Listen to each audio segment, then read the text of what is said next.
Hey guys, Steve Welch here, Beaman Toyota in Nashville. I wanted to come at you guys because I did a survey recently on my channel and I kind of got the results I thought I'd get. It's actually not that far out around from what I thought it would be. And you guys responded, appreciate you guys that responded. But I wanted to address it individually just because this is actually a pretty good conversation to have when it comes to buying a vehicle. So question was, is in the days of short supply of vehicles and dealers who are marking up vehicles, how far would you travel to find the perfect vehicle or the perfect price, or obviously both?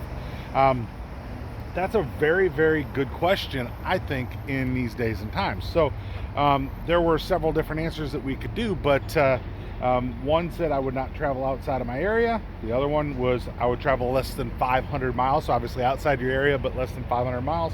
Another one said I would drive 500 to 1,000 miles, or the last one is I would drive more than 1,000 miles to find that perfect deal on the perfect vehicle, right? So what's your answer? All right, obviously you can put it in the comments if you wanted to add to it, but the question is obviously, like I said, it's pretty cut and dry. We get a lot of leads, and I've noticed that people putting in their information, and obviously we're in Tennessee and you see stuff from Pennsylvania, you're seeing stuff from New Jersey, stuff from California is coming in, a lot from Alabama, for us obviously, eastern western Tennessee, because we're right in the center. All that stuff is popping up, and you're going, man, these people are looking for a really long distance away, some of them are, right? So what were the answers? I would not travel outside of my area. All right, 21% said they would not travel outside of their area. And keep in mind, this is as of today that I'm making this video. Of course, the survey is still going on, so it can change a little bit, but I don't think the percentages will change that much. But I would drive less than 500 miles, so outside of your area, but less than 500 miles, 43%. All right, I would drive 500 to 1,000 miles, so even further, but up to 1,000 miles, let's call it. So that was 20%, and then I would drive more than 1,000 miles, 16%, guys. So basically that tells you that 64% are going to stay within 500 miles. Okay, but the rest of you guys would travel a very good, 500 miles is, that's hours in a car to go and get a car that you've never seen. All right, so and like I said, new vehicle, used vehicle, who knows what you'd be looking at, but that's a good distance to travel. So question is how can I help you with that? All right, so I work with people from all over the country, of course, doing what I do. A lot of you guys can find me, and you guys know who I am, of course, and I've always tried to shoot you guys straight, and this is going to be no different. All right, so you've got to realize a couple things when you're willing to travel, is that it could actually hurt you to be willing to travel. If you are willing to travel somewhere and you get there are dealerships that, hey, you traveled for 5-6 hours or something like that, you get there and all of a sudden, hey, the price ain't exactly what it was online, or they try to do something that maybe doesn't really make a whole lot of sense to you. They've added some things to the car, or they've done something, or for whatever reason the price ain't the price.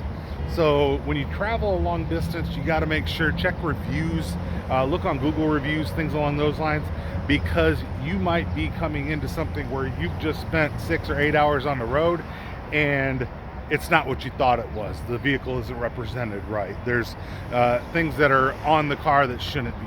Whatever that answer is, obviously you want to make sure that you don't get caught into some kind of a trick bag, right? So that being said, could you find the perfect car? Sure. I'm not saying that you won't. Obviously, if it's a new car is a new car, right? But who's to say you don't get there and then all of a sudden there's some jacking around on the price or something like that. It's just be careful when you're traveling a long distance. So try to have things hashed out ahead of time. If you do paperwork ahead of time, try to do that. Just try to get yourself into a better spot. Better yet, try to work as much locally as you can.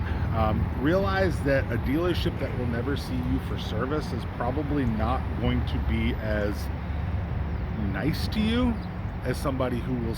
They're going to see you back. They're going to have an opportunity to buy the car. They're going to, the chances that you're going to drive 1,000 miles in 3 years to trade in your car is pretty much zero. All right, just realistically, the loyalty to that dealership is not going to be there. We all know that. There's no, I mean, that's not pulling any punches, right? So that being said, right, 21% said I would not travel outside of my area. That means you're going to deal with a local dealer. You're probably willing to wait. You're maybe you're not going to buy a car right now. Maybe, whatever. So you're, for whatever reason you want to work with a local dealership, that's great. You're going to be, well taken care of, hopefully. But realize that it is a seller's market right now. It is not a buyer's market. I have seen people be very, very mean. Yeah. The less than 500 miles, I mean, I could see people doing that, and people come up from, like I said, Alabama, they come from Kentucky, they, the 100 to 500 mile away type, yeah, that's reasonable. Realize that also, if you're on a list for a car, right, and you've gone, and there's people that are putting in reservations, getting on lists for dealerships all over the country saying, the first one to call me, I'm going to fly there and I'm going to get it. Well, realize that if somebody drops off that list and they say, hey, I've got one, I've got it here, it's ready to go right now, can you be here tonight? And your answer is no, you're probably not getting that car. You're probably wasting your time. If you're going online and you're putting in requests through these, third-party sites, realize you're probably not saving any money doing that. You're probably making the dealership less likely to want to work with you because they got to pay the third-party site. So remember that too. So, go to the dealership's website, look at the dealership's website. If they got something on there, then feel free to reach out. But realize a lot of that stuff's already going to be sold too, unless it's a used car, and then it's probably available.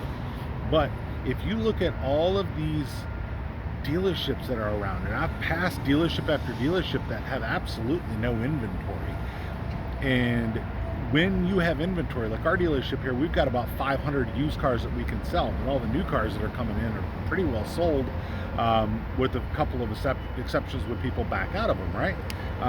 Which could happen, right? But realize that you've got dealerships that have 2 used cars, but their website says they have 20 of them.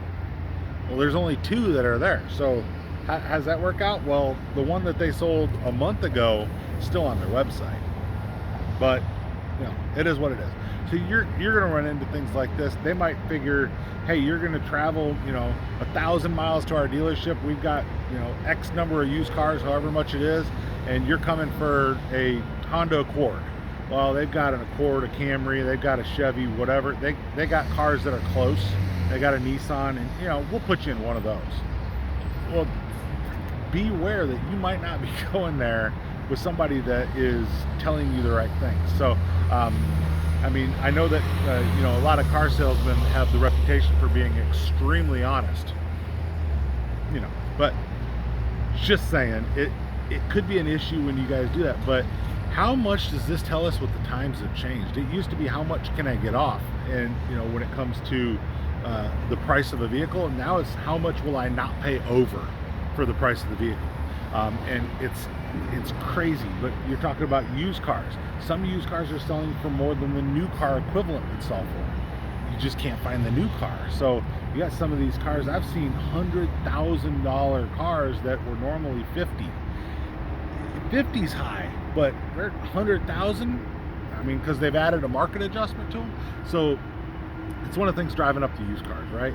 But just beware, if you guys are willing to travel, and you're looking at, the people that aren't part of the 64%, and you're looking to travel, and you're the part of the 36. Just take care of yourself.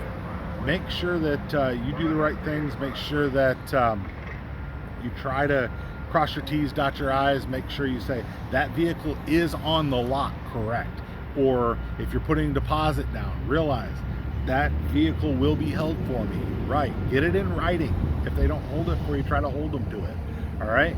But you need to get stuff in writing and stuff like that, of course, when you're doing that. Now, if you're reserving a new vehicle, most times, especially if you put a deposit down on a new vehicle, most times it seems like that the dealerships are honoring those. I know, You don't really have to get a whole lot in writing because the vehicle that you're ordering doesn't exist yet. So when you get a call and say, hey, a vehicle's been built, this one's for you, then obviously they're already holding that car for you at that point.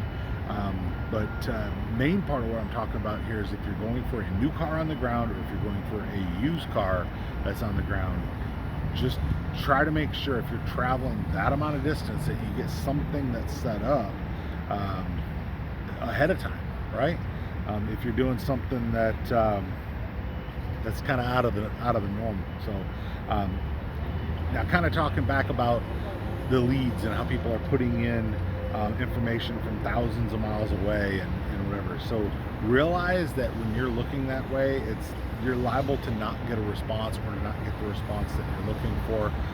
If you start asking questions like what's my out the door and stuff like that, it takes a lot to get that for out of state. Your chances are you're probably not going to be right because you don't tend to do the tags or the taxes in that state anyway.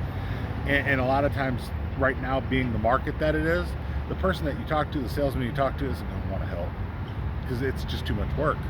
There's somebody that's easier than you to work with, and that's just the way it is right now. So but I just wanted to share this little survey with you guys. I thought it was pretty interesting of how the numbers fell. But definitely let me know. Do you think the numbers are right? Are you willing to travel outside and hopefully get a better deal or get the vehicle that you want? Yeah, what do you think? All my opinion, of course. There's some dealerships are better than others. We're all going to mention that. But let me know what you guys think. Steve Bosch, Bino Toyota, downtown Nashville. You guys have a great day. Talk to you soon. Bye.